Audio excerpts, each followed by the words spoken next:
Hey everybody, this is Synik25 here, bringing you an updated Constellar deck profile. Now, I know I previously posted a Constellar deck profile a few weeks ago, but this is an updated version that I think works a lot better. So I just want to update you guys on the changes that I made and why I made those changes. So starting off here, I know what you guys are thinking because I know what you see in the extra deck. You see all these white cards and you're thinking, Cynic, what are these white cards doing in a Constellar deck that's purely XZs? And let me tell you, these synchros come into the field with this Birdman. So I have Birdman in this deck, and this is the primary change. Everything here else is pretty standard in Constellar. Birdman's really the main card here that's different. So Birdman is here because I'm going to be making some synchros.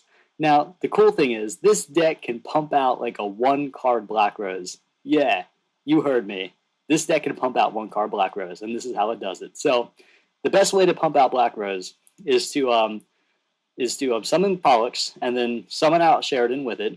And you plus off Sheridan, you search out anything you want, really. You could search out another Pollux, a Call, Sombre, LGD, doesn't really matter. And then you bounce Sheridan back to your hand, summon Birdman, and then Synchro Black Rose at Pollux. Now, what's cool is you can still potentially go plus because you still have that Sheridan you bounce back from your hand to use next turn to search again. So it just has a really efficient and easy Black Rose. It's just so good. Now, to make your 8s, what you need to do is you need to have cost. So it makes cost even more important because now not only does cost open up your Pallades plays, but it also opens up your Synchro plays. And that you want to summon cost with either Pollux or Algidi. And then what you want to do is manipulate either Pollux or Algidi's level to 5, and then bounce cost back to your hand, summon Birdman, and then you have your 8 Synchro. Now, I was really picky in deciding what synchros I wanted in this deck in terms of 8s. Because since I only have one tuner, I didn't want to clog up my extra deck with too many synchros because I'm not going to be using them all that often. Rather, they're here to just fill some holes in the deck, and they do it really well. Now, I chose to opt out of Stardust Dragon because this deck already has its own form of Stardust Dragon. I wanted to make in the form of Omega, and I really want to make sure these synchro monsters were as unique as possible in the extra deck. And I felt these were the best to fit. So Crimson Blader it gives Constellars another way to shut down special summons at level 5 or higher without needing to rely on Vanity's Emptiness. Scrap Dragon's good because it gives you more popping power. Because previously I could only really pop back row at Mystical Space. The only other way I could deal with back row was to either just tank it with Omega or just pop it back to the hand with Pallades. But Scrap Dragon, it gives me more options to pop back row. Now, also, because this deck has a lot of continuous spells and traps, I can use these as fodder for Scrap Dragon if Pallades didn't bounce it back already. Now, Colossal Fighter is a really interesting synchro monster for this deck, in the sense that it gains 100 attack for every warrior, which is nice because Pollux is a warrior. So this card has the potential to be a 3100 beater, but it also just kind of gives you that wall that it can't be destroyed by battle. So it's something that Constellars didn't really have before. They didn't really have a consistent boss monster that could just stay on the field, tank some hits if your opponent doesn't have any card effects to destroy it. Now, what's also cool is that even if you really want to, you could potentially let this thing die, bring Pollux from the grave, and then summon out cost on your next turn and go into your Pallades. So Colossal Fighter can potentially help you make a Pallades play, which is really cool. So yeah, this is the synchro aspect of the deck. It's the biggest change of the deck, but it's actually working really, really well. People do not expect to get Black Rose from Constellars, but it just works so well.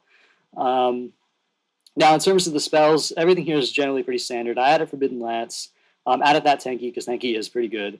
And in terms of the trap lineup, I ended up adding Call to Haunt It.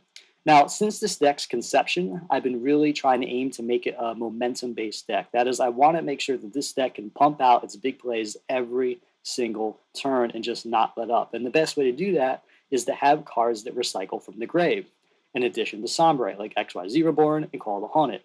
Now, Call to Haunt It in particular has so many uses. Not only can you bounce it back with Pallades to keep reusing it, but you can bring back Sombre and then keep recycling from there, or you can bring back your cost. So if you have cost in your hand, you normal summon it, and then you special summon another cost. This opens up both your Pallades plays and also your rank 6 plays, such as Gauntlet Launcher or just an M7. And this is nice because previously the only real way to get M7 out would be to overlay on top of another Constellar XZ monster. But you would have to wait a turn to actually use this effect. But if you make M7 with double cost, then you can automatically reap the benefit of M7's recycling ability, which is great because it's consistent with the theme of the deck. That is, I'm trying to build a very recycling and momentum based Constellar deck. So these are the main changes here.